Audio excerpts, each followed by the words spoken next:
बोचहा उपचुनाव में मिली चुनावी जीत के बाद महागठबंधन नए सियासी जोड़तोड़ की तैयारियों में जुट गया है। आरजेडी ने इफ्तार पार्टी के बहाने सियासी खेमेबंदी शुरू कर दी है।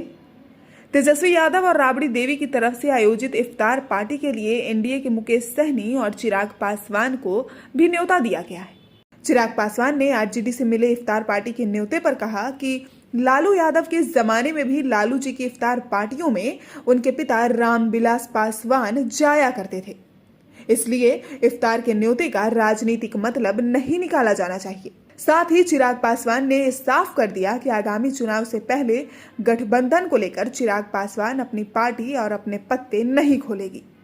हाजीपुर के भगवानपुर में एक निजी कार्यक्रम में पहुंचे चिराग पासवान से आरजेडी के न्योते पर और इफ्तार डिप्लोमेसी को लेकर सवाल हुआ तो चिराग पासवान ने गठबंधन को लेकर फिलहाल अपने पत्ते खोलने से साफ इनकार कर दिया है और कहा कि आगामी विधानसभा चुनाव या आने वाले उपचुनाव से पहले उनकी पार्टी किसी भी गठबंधन में जाने के फैसले को लेकर पत्ते नहीं खोलेगी।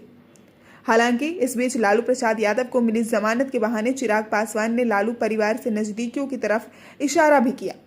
चिराग पासवान ने कहा कि लालू प्रसाद यादव की सेहत को लेकर वे हमेशा चिंतित रहा करते थे।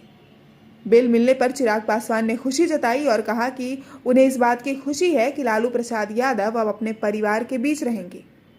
जेडीयू बीजेपी के बीच खटपट और बोचहा उपचुनाव में मिली जीत के बाद आरजेडी इन दिनों नए नए सियासी समीकरणों को साधने की लगातार कोशिश करती दिख रही है। इसी कड़ी में इफ्तार पार्टी के बहाने एनडीए के बागी मुकेश सहनी और चिराग पासवान को भी न्योता दिया गया है। बेशक चिराग पासवान लगातार तेजस्वी और लालू प्रसाद से नजदीकियों का इशारा करते रहे हैं, लेकिन गठबंधन के हालात को लेकर फिलहाल चिराग पासवान ने साफ इनकार कर दिया है। पल पल राजनीति बदल रही है। आपको राजद की तरफ से दावत इफ्तार में भी बुलाया गया है।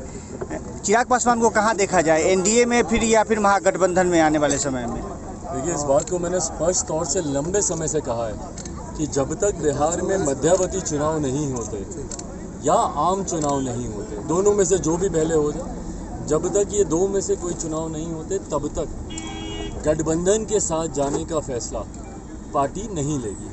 पार्टी ने फैसला लिया है कि अभी अकेले अपने दम पर संगठन को मजबूत करना, जनाधार को मजबूत करना, संगठन और जनाधार का विस्तार करना, इस एकमात्र लक्ष्य के साथ पार्टी पूरे प्रदेश में हर एक प्रखंड में, हर एक पंचायत में, हर एक बूथ पर पार्टी अपने संगठन को मजबूत करने का कार्य कर रही है। जहाँ तक रही बात आज शाम को इफ्तार पर जो निमंत्रण मिला, मेरे नेता मेरे पिता लालू जी जब इफ्तार रखते थे तो कई बार उन्होंने भी शिरकत की, वो भी गए उसमें।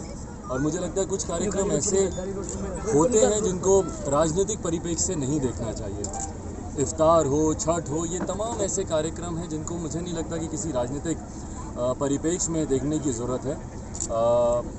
कार्यक्रम में मुझे निमंत्रण मिला, यकीनन आज शाम को मैं जाऊंगा, बट अगर इसके कोई राजनीतिक कयास लगाए जा रहे हैं तो उचित नहीं। लालू यादव को जमानत भी मिली है आज। नहीं, बिल्कुल, मैं अपनी तरफ से मैं उनको बधाई देता हूँ। देखिए, इस बात के लिए मैं चिंतित रहा हूँ। एक तो इतने लंबे समय तक जिस तरीके से ये पूरा मैटर चला, अलग अलग खंडों में ये केस चला, अलग अलग उसमें जिस तरीके से इनको सज़ा हुई, आज की तारीख में उम्र का भी तकाजा है, उनकी तबीयत का भी तकाजा है। हम लोग यकीनन इस बात को लेकर चिंतित रहते हैं कि आदरणीय लालू जी का स्वास्थ्य ठीक नहीं है। ऐसे में जेल में उनके स्वास्थ्य की, दवाइयों की उतनी उचित देखभाल हो पाए, ऐसा उतना संभव नहीं है जितना घर पर हो। तो आज जब उनको जमानत मिली, हम लोग खुशी है कि उनको जमानत मिली है।